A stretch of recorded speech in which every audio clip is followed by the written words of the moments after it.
Mmm, so good. I am Renee. Welcome to our channel on YouTube. Behind the camera is Mark today. Hey everybody. Thank you for joining us. And today we're going to be making a recipe that I've had on my website, Kudos Kitchen by Renee, for a long time because it goes back to another one when I was a child. These are all Christmas memories that I had, and it's called Almond Butter Crunch Wheel. Now, when I put it on my blog the first time, I just called it Almond Butter Crunch, but today we're going to make it into the original wheel shape that the recipe was when I think my mom found it in a magazine.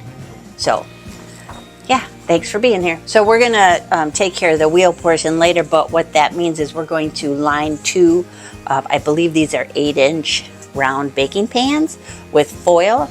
And then once the toffee, the almond butter crunch, is ready to go, we pour it into the prepared pans and let them cool. But we'll get there later. But I just wanted to show you that's what's going to make them a wheel. First thing I'm going to tell you is I'm using my induction burner on the countertop. Normally, of course, you would use a stovetop, and that's perfectly great to use. I've always used the stovetop for this recipe, but for today, for filming purposes, we're using the induction burner. So I'm going to turn it on.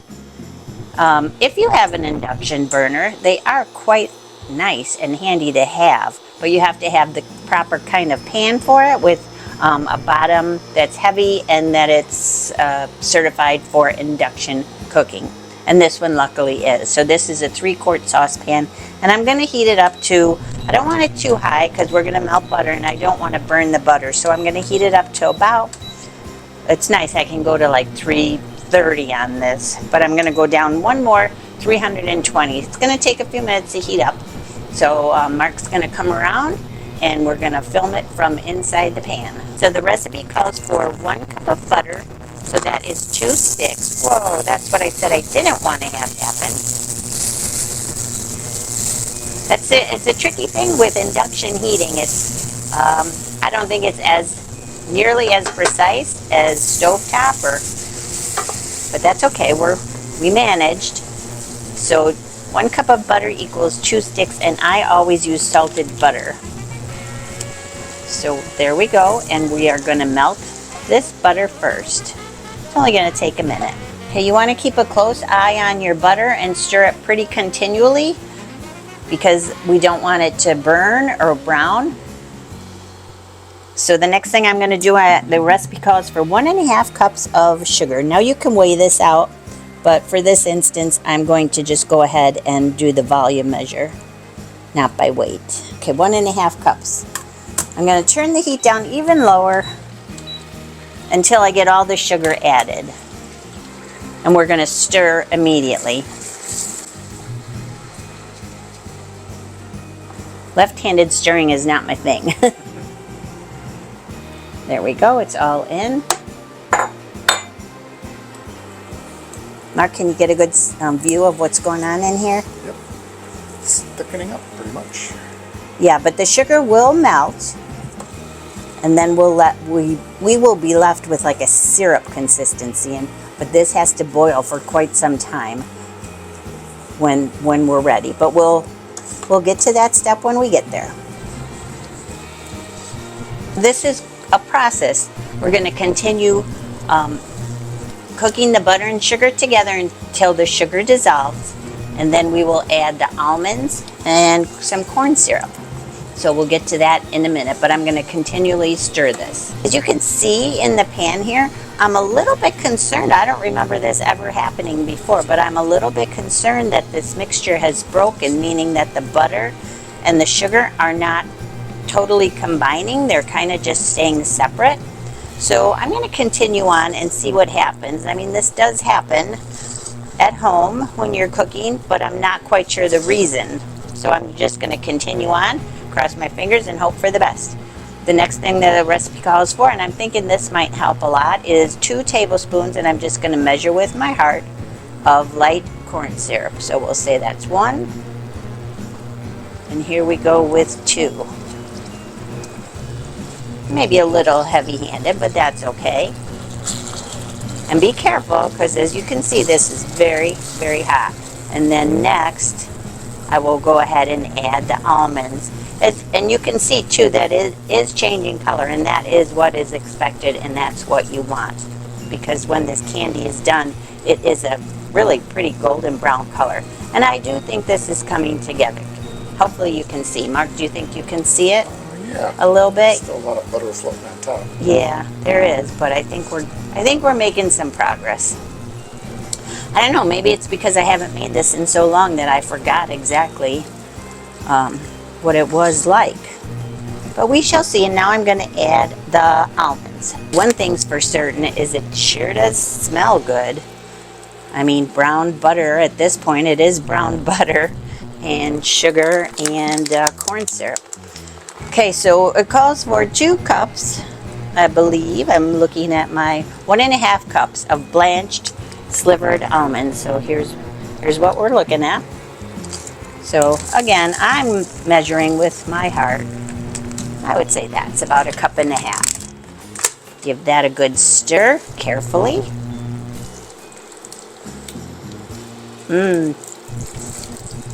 Now it's definitely firming up a bit. Yeah.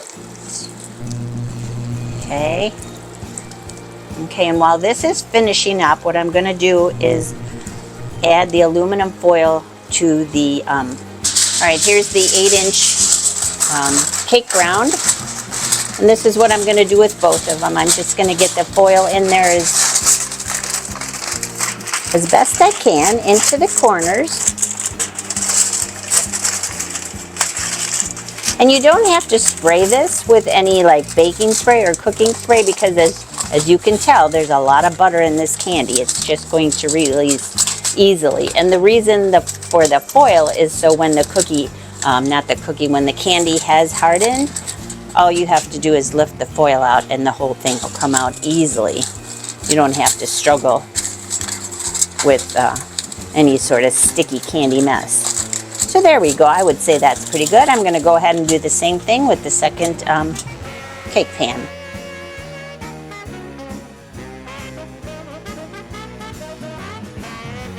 As you can see, there is still some floating butter, and I haven't quite decided what to do with that. But other than that, I am continuing to cook and stir, and I might decide to pour some of the butter off.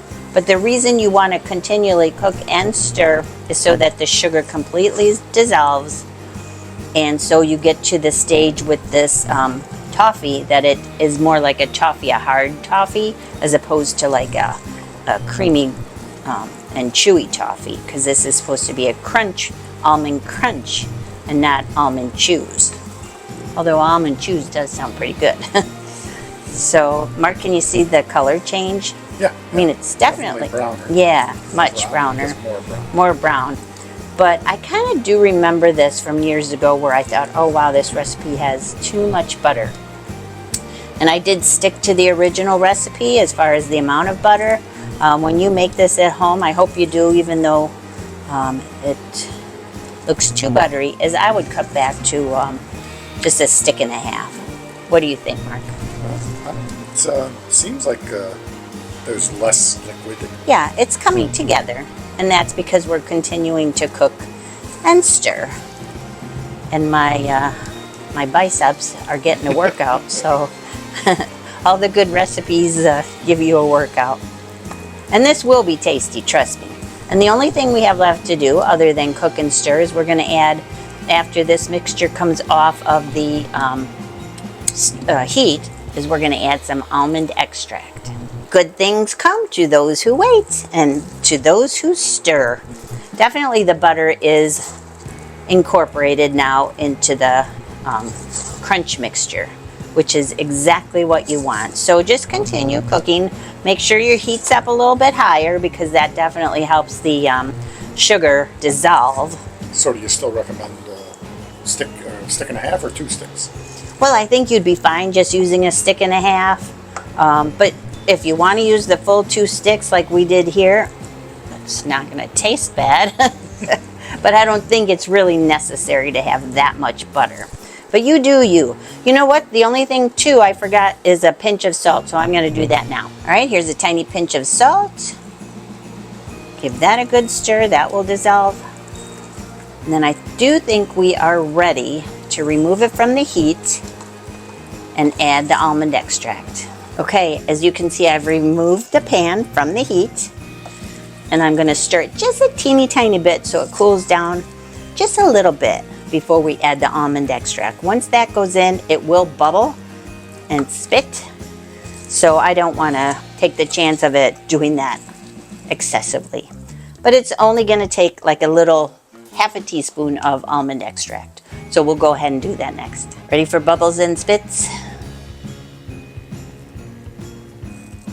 Okay, once it hits the bottom of the pan, so, oh, bubble and spit. So be careful, do it gently.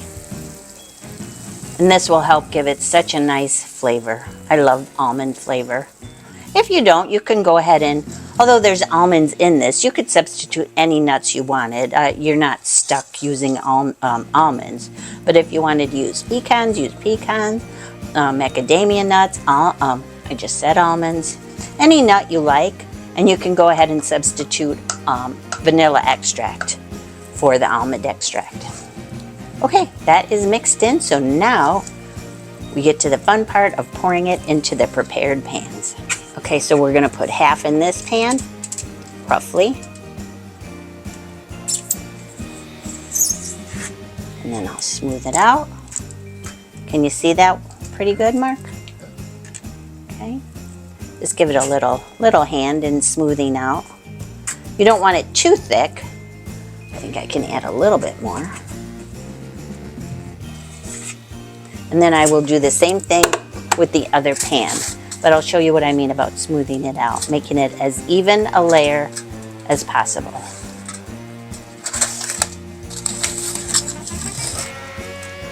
This makes, once it's cooled, and I put it outside and because it's winter here in the Midwest, and this will cool nice and quick outside because it's really, I mean, it's winter here, so, but you can put it in the fridge. That works too, of course. And then once it's done, cooling, it will firm up, and then you break it into crunchy bits.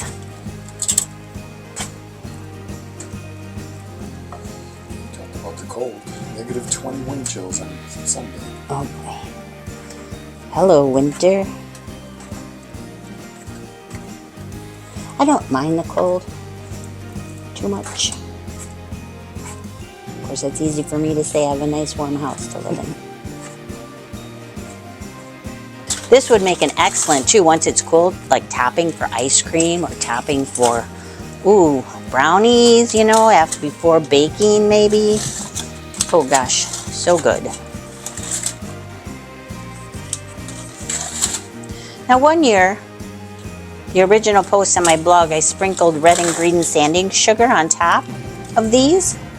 Festive. Yeah, it was festive, but I'm not going to do that this time because, I mean, it's not like these don't have enough sugar. So we're just gonna skip that step. And it is hardening up. I don't know if you can tell, Mark, but you gotta work kind of quickly on this part. But it's not the end of the world if it's not the most even thing in the, you know, even thing in the pan. Okay, so there we go. And they're gonna go outside to cool, and we'll show you what it looks like when we get back. We're back, and the Almond Butter Crunch wheels are solid and firm. They're cold, so we're ready to unmold them and give them a taste for you. So I'll show you how easy it is just to get them out of the pan. Couldn't be any easier. Just lift it right out. And then it's thin. Hopefully you can see. I mean, it's not a thick toffee at all, but it's nice and thin, so you shouldn't break your teeth on it. You okay with that, Mark? You got my left hand. Okay, yeah. And Mark's microphone broke because it went through the washer and dryer. So we're just going to do our best to get his audio on recorded as best we can. So I'm going to go ahead, and give it a break. Here you go, Mark. We can share the same piece. Sure. It's a little bite, but it's okay. So let me know what you think. You can hear the crunch. I hope you can hear the crunch. Oh, it's delicious. It's so buttery, Yep. as you know. I mean, you watched it. But it's... But I don't think it tastes too sweet, do you? Like, it's not like, too sweet. It's got a really great almond flavor. It's like the perfect Christmas candy or holiday candy. It's got a nice almond flavor. Again, you can use any nut you like. But one more bite for you. Got a lot. Want some more? I think you guys are really going to like this. So I know it seemed a little dicey. Is it going to come together? Is it not going to come together? That's what happens sometimes in the kitchen, but continue on because perseverance is key. So I hope you make this recipe. I hope you like this video. Definitely like these. Yeah, see, if Mark likes it, anybody's gonna like it. No, actually, Mark likes to eat, so, but you're gonna like it too. So please make this recipe, and please visit us again, because we enjoy cooking for you in our kitchen. So anyways, have a nice day, and we'll see you next time. Toodles. Bye-bye. Oh, good. You should make this recipe. So stinking good. Almond Butter Crunch Wheel. There you have it.